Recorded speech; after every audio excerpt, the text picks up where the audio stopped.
right, so no, I'm not getting paid for this shit.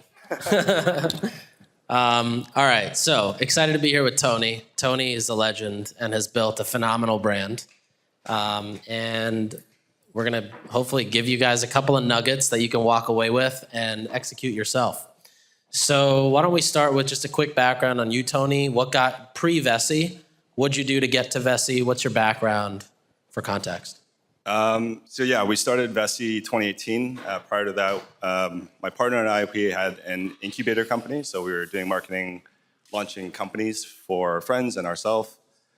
And then Vessi was actually a friend who had this really cool material, fully waterproof, breathable, and like really stretchy. So one of the shoes that I'm wearing right now is that my material. So we launched it in 2018 with about $20,000 and scaled it up to nine figures in annual revenue.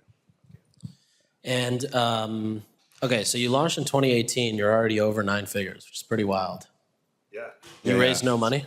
We raised no money. So bootstrapped, profitable all the way through. Yeah. How did you get to your first $10 million in sales? So the first year we did 5 million, but that was without any shipped product. So we crowdfunded that, leveraged up the order, and then basically took that big order and went to our factories and got really good supplier terms. And we could like roll the cash over. The second year, we did like north of 15. And that was just like continuous growth from their first launch year. So. And were you able to do the 5? Like, was that Facebook driving it, or how'd you get the 5 million in pre-orders? Yeah, 5 million mostly Facebook and influencers. Yeah, that's what we did. And super cheap at the time. So our customer acquisition cost was like $8 back then. Wow, for a pre-order. For pre-order, yeah. Wow. Overall blended, like $8. And was that because you found an angle or some sort of a click in the creative and the messaging that just worked? Yeah, we were very deliberate on being just waterproof and just continually showing waterproof with our brand. And we found a really good niche angle, and we doubled down into that. So really carried like the conversation. Like we used to do a test where it's like if we tell a story to someone, they pass it around to 100 people, like does the story come back the same way? And our messaging was so simple, like Vessi is waterproof, that, I mean, just worked really well. And we also did a different strategy back in the day. We did like a lot of awareness within specific geos.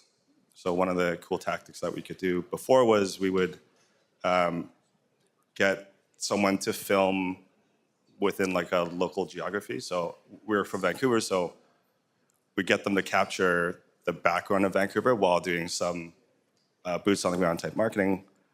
And what would happen in the comment feed is people would comment that, the video is being shot in Vancouver, which really then triggered the algorithm, Facebook algorithm at the time, to narrow in on more Vancouver people.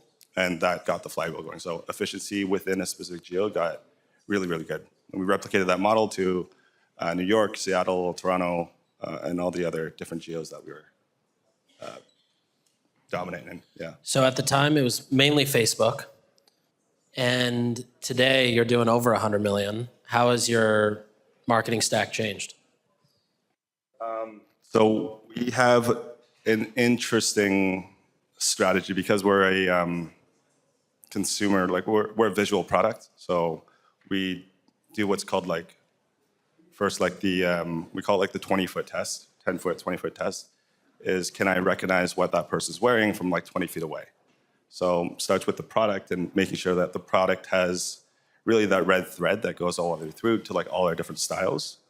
And that is helpful because as we get more honed in on, let's say, the geography of Vancouver, the more and more people that start wearing it, you reach the tipping point a lot quicker. So you're like, oh, well, suddenly everyone is wearing Vessis, therefore I should start to go buy Vessis. And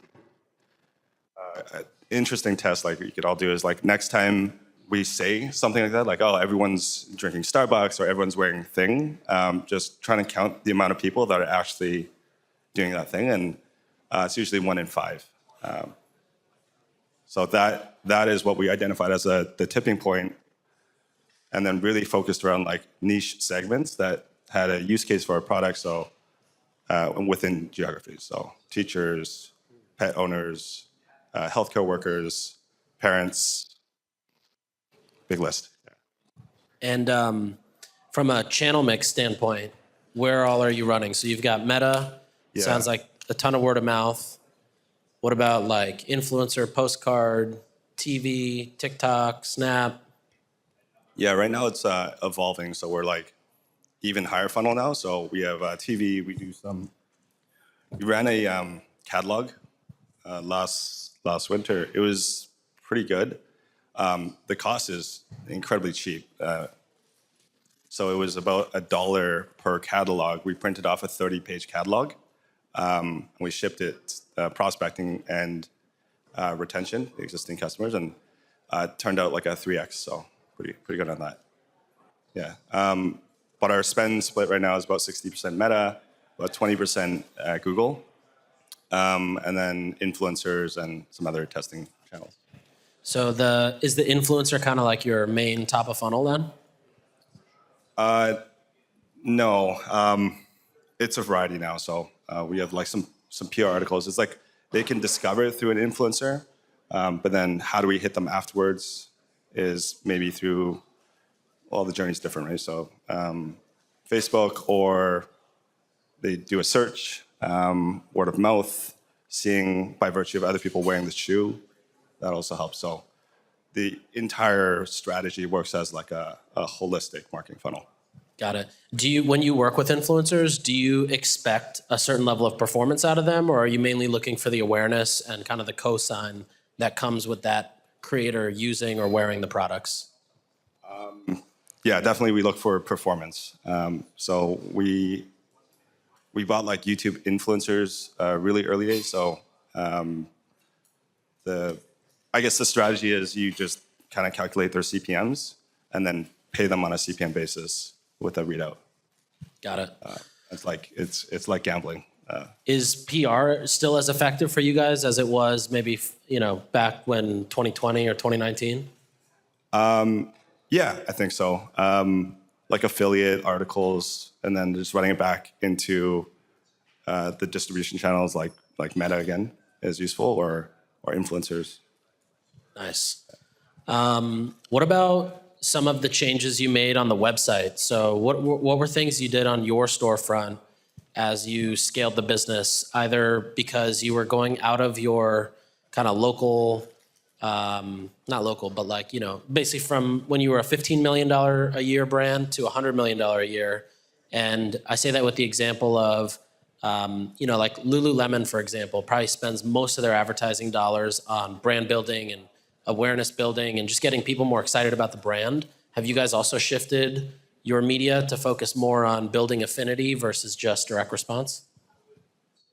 Yeah, I think I kind of look at it like a sliding scale of a brand. So you would start, if it's this scale, like full direct response is like your as seen on TV stuff. And that works really well if you're very focused on like contribution margin, profitability, and first order. And then as your brand matures, you kind of want to go up that sliding scale. And someone like a Lulu is like fully on the right, or maybe not actually, like Nike is fully on the right. They don't talk about the product. They show kind of like the emotion and the lifestyle. And I think you could do that. You can transition to this point when you have mass awareness, like more and more people know what you do, and more people see like other people wearing the product. We're probably at maybe like the 50% range right now, as we're trying to progress. So, got it. And do you guys have any retail stores? We have 3. Third one coming up this year. Yeah. And how do you think about that? Was it a marketing line item expense or more on the sales side? That one's definitely sales. So focused really on four-wall profitability. So within each retail store, it has their own P&L, and can it bring profit to the business? So that's number one that we care about. We identify this as a location where we're heavily saturated in, and then kind of drop in the center of where people can reach it. But yeah, retail stores also help with like a marketing lift within a geo. So what we then also do is we look at not only four-wall profitability, like profitability of the retail store, but we then also look at what the customer acquisition cost is within that geo. Did it go up or did it go down? Did new customers increase? What's the gross margin profile on a blended basis? And that's like the proper omnichannel approach. And then I think that's what banks really care about as well, is can your retail stores, one, generate profit, but also help the geography lift. And that's part of our saturation playbook. Totally. And could you talk a little bit about the saturation playbook? Yeah. So again, well, you start with the product. You make sure your product is identifiable. So if we think about like Crocs, everyone is thinking about that shoe, right? You visualize it. When I say like Uggs, you think about that specific silhouette, or Birkenstocks and so on. So one, you have to have like identifiable silhouette. So that's important. And then we do top of funnel with influencers. And because we didn't have a lot of budget, we would start with, we call them social clusters. And a social cluster for us is defined as like people who are like actively social on a weekly basis. So we think teachers are doing that. Hospitals do that really well because they walk around the hospital, see each other. Universities do that quite frequently as well. Offices, when people used to go into the office, did that really well. So once you identify the cluster, then we go and we find the key opinion leader. If we use hospitals as an example, we asked who the coolest person in the ward was. And it's usually like the surgeons or the head doctors. So we reached out, gave them some product, and we asked them, once they like the product, like who else do you think would want this shoe? We'll give you 3 more shoes. So they gave it around to their closest network. And suddenly we've saturated the head doctor of that ward and their community, their cluster of people. And we hit that tipping point, that 1 in 5 I mentioned before, that's the tipping point.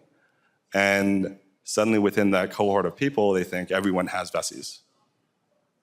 Now, who looks up to these doctors? It's all the nurses, the other people in the ward. And if you can start tipping them and you get to that 20%, suddenly, quote unquote, like everyone in the hospital is wearing our shoes. So we come in with that strategy. Then we also have our meta strategy, which based off the signals, we'll find that audience, and we tailor our creatives directed to the healthcare workers as well. And then we come in with a discount code for the hospital to really lift that. So yeah, we did that with a lot of different communities. In more of like the social setting, we did it with like pet owners, anyone with a dog. So who's the top opinion leader with dogs? Hit them up and then saturate their people around them. And then by virtue of that, you get these overlapping concentric circles, and everyone feels like if you have a dog, you have to get Vessis. Yeah. Yeah, 100%. All right, let's open it up to some Q&A. Who's got a question for a founder that's doing over 100 million in revenue online? Oh, everybody here is doing over 100 million? Oh, there we go. I just wanted to ask, obviously, some other footwear brands that started around the same year, or maybe a bit before, Allbirds. seeing the same profit. Allbirds? I didn't want to name anyone, but since you went there, what do you think you did differently that really worked for you and allowed you to grow profitably? So what did you do differently that worked for you versus some of your competitors in the footwear market at the time? Yeah, I think that we didn't have a lot of money, so we had to grow efficiently. So coming up with like very new strategies and figuring out how to arbitrage awareness in a different way than just blasting money through PR or buying articles and stuff that might not return a return is what we had to focus on. So like that sliding scale, like guys who funded a lot of money, like Allbirds or Away, they did really well, but on that sliding scale of like direct response to brand, like they started on brand. And you can do that if you have a ton of cash and you can just blast awareness to the overall market. So it feels like everyone is suddenly talking about Away or Allbirds and so on. And then you really start moving the needle.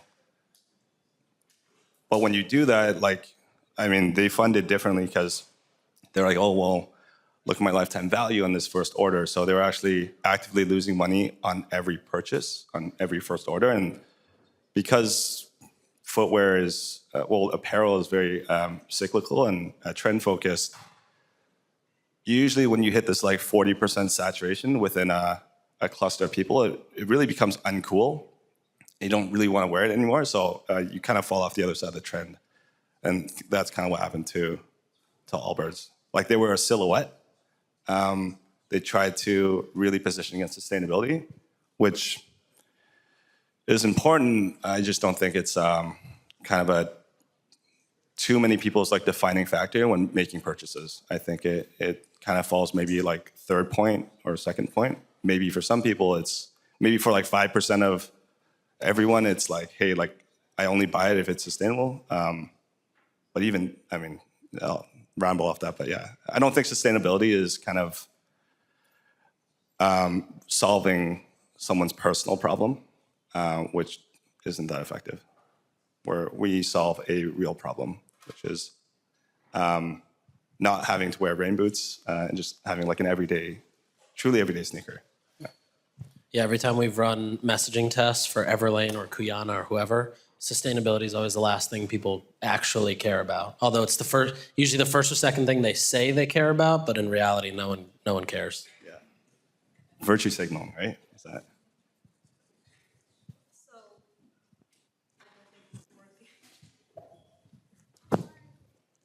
Okay. So obviously, sorry. So obviously, there's a lot of sneakers on the market: Hoka, All Saints, etc. Your brand, of course. What would you say to brand founders who are just starting out and they're worried about entering a potentially oversaturated market? How they can stand out in the market and ways that they can continue to push forward and maybe make the new standard in the market? Do you have a brand right now? No, I'm just a retail journalist covering brands every day. Oh, okay. I would niche down. This is all off the record, right? Of course.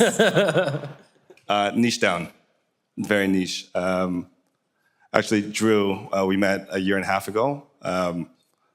The clustering strategy that we had been doing, Drew asked me about it, and then maybe you could share your story, because it turned out it worked well for him as well.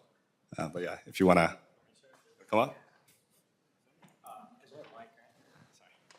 Yeah, so we applied this same cluster strategy that Tony's referring to. We make insoles for athletes. They're athletic insoles, and that's a really big market in the U.S. There's a lot of people that identify as athletes. So we took this strategy niche down to start off just high school basketball players, because we knew that was like our ideal prosumer, which is only about 900,000, maybe a little over 1 million people in the U.S. versus tens of millions. And we saw it was much easier to communicate with them. It was much easier to find influencers. It was much easier to nail down our messaging. And as a result, sales went up exponentially in basketball, and not only just basketball, but then football players wanted to know what these insoles were all about, baseball players. And so we saw actual exponential growth in other sports, and that made it that much easier to go into new sports. By niching down, we were actually able to see growth. So, thanks, Tony. Yeah, Victory is the brand. Great. Right there. Great. So you scaled fairly quickly, like from 5 million to 15 million followers in a year. What would you say is your biggest growing pain that you had to deal with, like the most difficult one, and how you dealt with it? There's a really good book called Ready, Fire, Aim, and it kind of goes through the 4 stages of a business. And 50 million plus is really like a people infrastructure change. So that's kind of what we're dealing with. Honestly, like 0 to 15, 0 to 20 was a lot to do with cash flow management and inventory issues. And then you have team stuff after that and so on. But yeah, definitely read the book. I think it does a really good job of highlighting. Or use ChatGPT to just get a summary. It's pretty good too. Yeah, so I had a question. You briefly touched upon like influencer marketing and affiliate marketing, which is obviously a big part of a lot of the success. But that also kind of ties into giving out discount codes. And so how do you manage pulling back on taking back the discount codes, because you don't obviously want your consumers to associate your brand with, oh, I'm going to get this product only when it's discounted. So yeah, like how do you pull back on discount codes while also converting that sale? Yeah, I think that's a tricky one. We used to have like quite a lot of sales, maybe like 12 a year for different events, and we've cut it down to 3 now. Your marketing strategy just kind of changes over the seasonalities, where you have to like front load a lot more awareness ahead of the sales, and then they just kind of drop in afterwards, and that removes the association with the sale all the time. So I think that's helpful. You could, if you have like more SKUs, you could hide stuff and put things on like clearance through a specific link that's not right on your homepage. So we have like a last season sale once in a while, and that's kind of hidden on our page, and people will go there and they'll see kind of all the things that we're trying to get rid of, and you can probably grab them at like 30%. Lulu does that, like On Money does that. Like a lot of these big retail giants like do this, and they have to do it because they're also well, Lulu doesn't, but they have to do it because they're in distribution, and you can't be too discounty when you're in retail doors. Yeah. I'm curious, at $100 million of revenue, what is the typical, it probably doesn't apply to you, Tony, but exit? Is it through venture, private equity, or strategics? What do you see? Probably through strategics. So we haven't raised any money. I think the next stage might be bringing in like a good private equity partner that can help us scale internationally. So we're just in the US and Canada right now, or someone maybe that can help scale even greater in the States, like with a specific retail or wholesale strategy. Get to a few $100 million, and then I think once you break like 500, it's hard to get acquired by anyone. So probably it's a path to going public. But at a different conference, like we were talking about, like a nice range to get acquired, I think, is like your $30 to $80 million mark. When you kind of break 100, your market of buyers will shrink pretty exponentially, because what they're looking for is like a 3 to 5x return over like 5 years. So unless they can see that, then you probably won't do it. Now, strategics could buy you as well if you get a little bit bigger, but and they have a longer time horizon. They could like plug you into retail channels and distribution, but they'll buy and hold. One of the things is also, though, if you get a strategic in too early in your business, you're kind of set on selling to the strategic. So I'd watch out for that if anyone's thinking about that. Tony, you mentioned you had an $8 CAC and very successful crowdfunding on like Kickstarter. Those are probably unattainable today if you were to relaunch your brand. So how would you, if you were relaunching Vessi today in this type of environment, how would you bootstrap the launch to sort of propel 5 million and not have to raise money and set yourself up?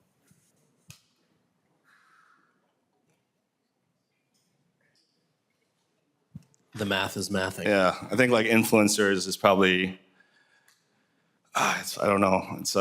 It depends on what type of product and like where the customers live. And then you figure out where the customers are, like where they're surfing and and then you kind of go back to the same strategy. Like how do we manufacture the reality so it looks like everyone is doing a thing? I've seen it work really well for TikTok brands because TikTok, by virtue of just like everyone posting the same thing, will find the same audience and suddenly everyone's buying this like $80 Stanley Cup. Yeah, Stanley like picked up. I was at one of these trade shows and the guy was saying like they're around 80 million is what I heard about 2 years ago, 2.5 years ago.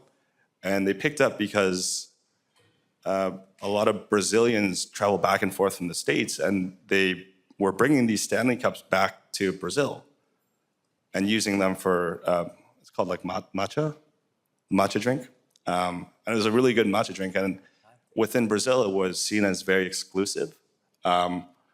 And then it started ripping on social, and then it had the crossover. Then they are viral. They probably hit the peak though, so that 40% range. Tony, what would you say is your biggest, what is the best strategy that got you, marketing strategy that got you from 15 to 50? Just keep on doing the same thing. Yeah. Marketing strategy, though. Yeah, same thing. Like expand the clusters. Yeah, pretty much it. We throw some events, more influencers. Yeah, it's kind of the same thing. It's just all the way through. You stay consistent. Yeah. Did you have a lot of people on the ground in those kind of like niche markets, going to the hospital, going to school, like talking to these people? How did you like physically connect with them? Because they're not influencers, you know, so you can't just like DM them per se. Yeah, that was always the plan. We never actually was able to execute on that. So we just went straight to like the HR departments within those clusters of people. Yeah. All right, one last question. Anybody? Going once. Oh, right here. Yeah, I'm curious about what you're saying about like you start building that niche when you've got like 20% penetration, but it starts dropping out to 40%. Or like it starts becoming uncool. How are you navigating that as you scale? You hit a tipping point at around 20% within a cluster. One thing that really brought me on this like idea is there's this number called Dunbar's number, which is, if you write it down, yeah, it says like no one can hold any more relationships than 150, but that's like one sizing, and it goes down from there. So it goes 150, 50, 25, and like 5 people roughly. So yes, you can hit 20% within a small cluster of people, a hospital or something, but those hospitals and the workers within the hospital, they go somewhere else. So like we haven't hit the 40% range. Like we'll know, like we'll probably be like multi-billion when we do within like the larger geography. But like you could tip a small cluster, connect it to another cluster, and then go from like 20% to like 10% and so on. Yeah.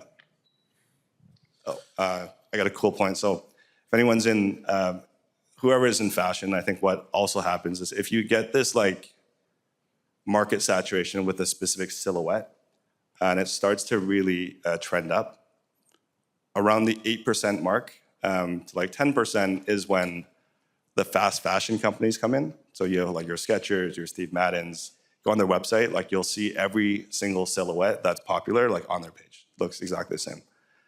And when they do that, it really accelerates that saturation and that like being identifiable. So not only do 8% of people now know about On Running, the holes in the bottom of their shoes, but the people who shop at Skechers and these other stores, they start seeing it in the stores that they shop at. So they see people on the street wearing it, 1 in 10 people, and then they see it in the store, so they buy it because they think it's on trend. And then it really rips the trend up. And that's why at the 40% range, usually takes about 3 years, like 3 seasons. you kind of come down on the other end because the people that thought it was cool early on now see very uncool people wearing the product, and now the trend dies. Yeah, the key is to not let ugly people wear your products. That's the trick. There is like your early adopters and then your mass market. Like when it goes to mass market, usually like the two mass market people, they're laggers. So they're usually like 2 years behind the trend. And that's kind of when you see it in crypto, right? Like when your grandma's talking about Bitcoin, you should probably sell. So same effect. Like social dynamics, I think, is the best way to just market and hack awareness. Yeah, arbitrage awareness. Amazing. Thank you, Tony. Yeah, thanks.